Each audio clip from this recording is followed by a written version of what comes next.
حضرت مولا علی شیر خدا نے فرمایا تھا قرآن پاک کبھی پرانا نہیں ہوگا، جب بھی پڑھو گے نیا مزہ ہی آئے گا، نیا سرور ہی آئے گا، نئی کیف۔ بڑے بڑے کٹر کافر قرآن پاک سنتے تھے نا۔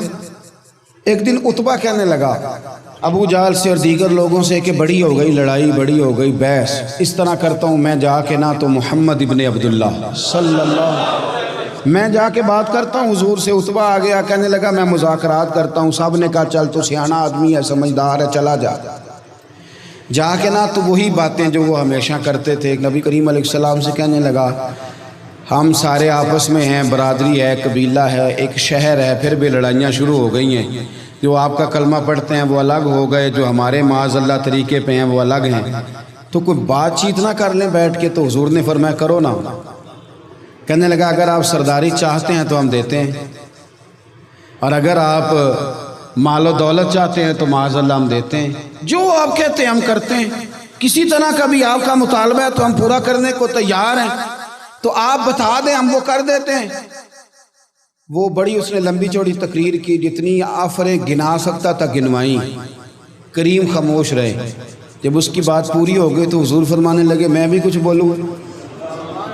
کہنے لگا بولیں۔ میرے نبی پاک نے قرآن پاک پڑھنا شروع کر دیا، چند آیتیں پڑھی، کھڑا تھا بیٹھ گیا، پھر اٹھ پڑا، کبھی ادھر جاتا ہے کبھی ادھر آتا ہے۔ حضور نے تلاوت ختم کی، کہا کوئی بات کرنی ہے؟ کہنے لگا نہیں مجھے اجازت دے دے۔ واپس گیا، جب گیا نا تو ابو جہل دور سے دیکھ کے کہنے لگا جو گیا تھا وہ تو عتبہ تھا، اور یہ جو آ رہا ہے یہ کوئی اور ہے، یہ کوئی اور ہے، یہ وہ نہیں ہے جو گیا تھا۔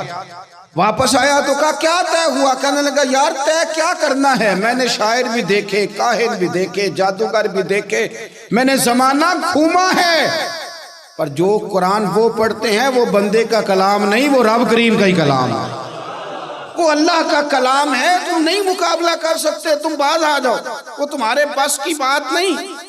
تیرے آگے ہیں یوں دبے لچے فصحا عرب کے بڑے بڑے، کوئی جان منہ میں زبان نہیں بلکہ جسم میں جان نہیں، اور کروں تیرے نام پہ جان فدا، نہ بس ایک جان دو جہاں فدا، میرا دو جہاں سے بھی نہیں جی بھرا، میں کروں کیا کروڑوں جہاں نہیں۔ طفیل بن عمر دوسی مکہ شریف آئے تجارت کے لیے، پہلے بھی آیا کرتے تھے، کہتے ہیں میں بہترین شاعر تھا، مکے آیا سامان بیچتا تھا، کچھ خرید کے لے جاتا تھا۔ ابو جہل مجھے کہنے لگا تو ہمارا دوست ہے، پرانا سجن ہے، تیرا آنا جانا ہے، اور تجھے یہاں اس شہر میں چونکہ تو ہمارا مہمان ہے تو ہر بات سے آگاہ کرنا ہمارا ذمہ داری ہے۔ یہاں ایک شخص ہے محمد ابن عبداللہ، محمد ابن عبداللہ صلی اللہ تعالی علیہ وسلم اعلان نبوت کرتے ہیں، اور معاذ اللہ شاعر ہیں، جادوگر ہیں، ان کی تو نے بات نہیں سننی۔ کہتا میں نے کہا مجھے کیا ضرورت ہے، میں نے چند ہفتے ٹھہرنا ہے، مال بیچنا ہے، کچھ خریدنا، چلے جانا ہے، مجھے کیا ضرورت ہے؟ کہا اچھا میں نہیں سنوں گا بات۔ کہتا مجھے نظر آئے کئی دفعہ حضور، اور جہاں حضور ہوتے تھے میں قریب ہی نہیں جاتا تھا۔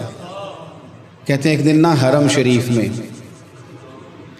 سادے سے کپڑے اور پاؤں میں سونے جوتے اور سر پہ یوں امامہ کے جیسے فرشتے بھی جھک جھک کے زیارت کرتے ہیں۔ کہتے ہیں کہ نور بھری کیفیات حضور تشریف لائے، اور تشریف لا کے رسول کائنات علیہ السلام حرم کعبہ کے ساتھ ٹیک لگا کے بیٹھ گئے، سر سے لے کر پاؤں تک تنویر ہی تنویر ہے۔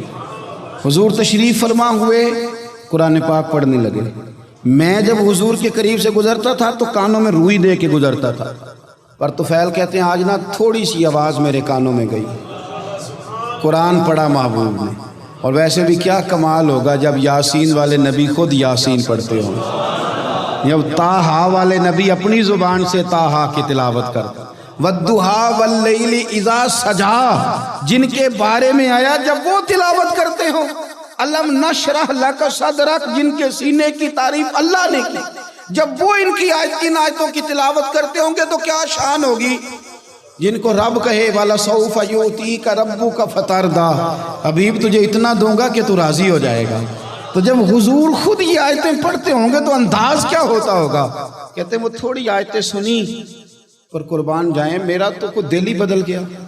میں بڑا بہترین شاعر تھا، لفظوں کے تراشے مجھے خوب آتے تھے، الفاظ کے بام و در سے میں آگاہ تھا، اچھا ادب میں جانتا تھا، پر میں نے کہا یہ کلام، یہ انداز، لو انزلنا ھذا القرآن علی جبل لرأیتہ خاشعا متصدعا من خشیۃ اللہ، یہ انداز پتھروں پہاڑوں پہ جائے تو وہ ریزہ ریزہ ہو جائیں.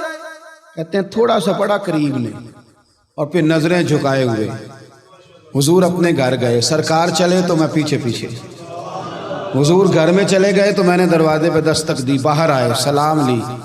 میں نے کہا محبوبہ وہ جو آپ پڑھ رہے تھے تھوڑا اور نہیں سنا دیتے، تھوڑا اور نہیں تلاوت کر دیتے؟ کہتے ہیں رسول پاک نے نا پھر قرآن پڑھنا شروع کیا. میں کبھی بیٹھتا تھا کبھی اٹھتا تھا، جب حضور نے تلاوت مکمل کی تو میں نے آگے بڑھ کے ید اللہ والا ہاتھ تھاما اور دست مبارک پکڑ کے کہا سونیا، یہ مجھے کہتے تھے نہ سننا، میں نے زمانہ دیکھا ہے، میں کوئی عام آدمی نہیں، میں سردار ہوں، میں نے دنیا دیکھی ہے، مجھے قسم ہے جو آپ کی زبان سے نکل رہا ہے وہ بشر کا کلام نہیں. آپ مجھے کلمہ پڑھائے، میں مسلمان ہونا چاہتا ہوں.